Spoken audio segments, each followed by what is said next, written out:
अरे देखो तो शादी को अभी 1 साल भी नहीं हुए हैं, बेचारी विधवा हो गई। मोहल्ले के एक व्यक्ति मिश्रा जी के घर आए, उनके बेटे की शांति पूजा में बातें कर रहे थे। मिश्रा जी का बेटा एक आर्मी अफसर था। उनका बेटा देश के लिए शहीद हो गया था।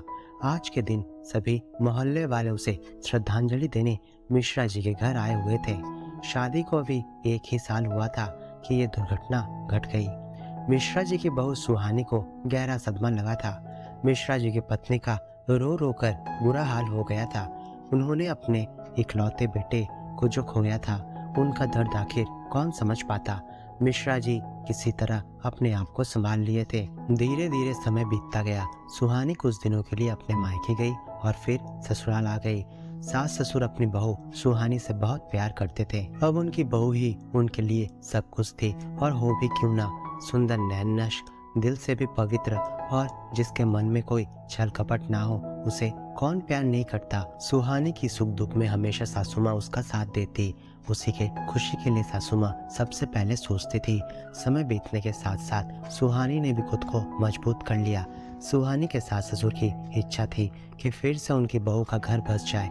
सुहानी की पूरी जिंदगी अभी बाकी थी, इसलिए वे लोग सुहानी को हमेशा दूसरी शादी कर लेने के लिए कहते थे। पर सुहानी को यह मंजूर नहीं था।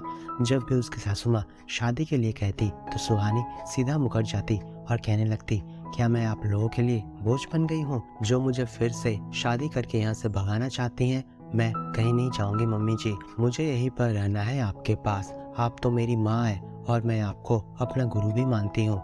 जब भी मैं किसी मुसीबत में होती हूँ तो आप ही मुझे सहारा देती हैं, मुझे हौसला देती हैं। सब कुछ आपसे ही तो है मम्मी जी। सासू माँ यह सब सुनकर उसे गले से लगा लेती थी। बीएड की पढ़ाई पूरी करके सुहानी अब स्कूल में एक नौकरी करने लगी थी। गरीब बच्चों को पढ़ाती थी। उसने एक छोटा सा स्कूल भी खोल रखा था, जिसमें वो बिना पैसे लिए बच्चों को पढ़ाती थी। इससे उससे काफ़ी प्रसिद्धि मिली। कुछ दिनों बाद सासू माँ ने फिर से उसे शादी कर लेने की बात कही। सुहानी बेटा, हमारे चले जाने के बाद तेरा क्या होगा? कभी सोचा है तूने? अकेले कैसे रह पाएगी? तेरा घर बस जाएगा तो हमें बड़ी खुशी होगी बेटा, मान जाना। माँ जी, जीवन जीने के लिए क्या शादी करना जरूरी है? आप तो है, पापा भी है, मायके में मेरी माँ बापूजी भी हैं, यही मेरा छोटा सा परिवार है, सुहानी बोली।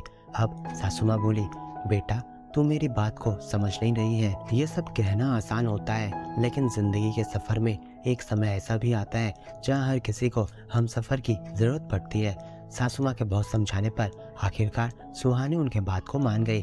पर सुहानी उनके सामने एक शर्त रखते हुए बोली, मैं शादी तो कर लूंगी, पर लड़के वालों को पहले ही बता दीजिएगा कि मैं आपकी और पापा जी की जीवन भर देखभाल करती रहूंगी, और इसके लिए मुझे कोई ना रोके।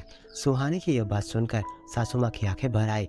उन्होंने कहा, सुहानी, तू मेरी बहू नहीं बल्कि मेरा बेटा है। तेरी जैसी इच्छा होगी वैसा ही होगा। आखिरकार मिश्रा जी के बहुत ढूंढने पर सुहानी के लिए एक अच्छा लड़का मिल ही गया। परिवार बहुत अच्छा था। उन लोगों को सुहानी की पिछली जिंदगी से कोई शिकायत भी नहीं हुई। वे लोग सुहानी की बात भी मान गए कि शादी के बाद भी सुहानी बिल्कुल पहले जैसी अपने माता पिता समान सास ससुर की देखभाल करेगी। रोहन और सुहानी की शादी हो गई। रोहन सरकारी दफ्तर में इंजीनियर था। उसने सुहानी से कहा, आज के जमाने में ऐसा कहाँ देखने को मिलता है। मैं तो अपने आप को बहुत ही गौरवान्वित महसूस करता हूँ कि मुझे तुम्हारी जैसी हिम्मत वाली लड़की मिली। मैं भगवान को धन्यवाद देता हूँ कि तुम मुझे जीवन साथी के रूप में मिली हो। रोहन की माँ ने भी सुहानी की सासू माँ से कहा, अगर इस दुनिया में आपकी तरह हर सासू माँ हो जाए तो बेटी बहू में फर्क ही मिट जाएगा।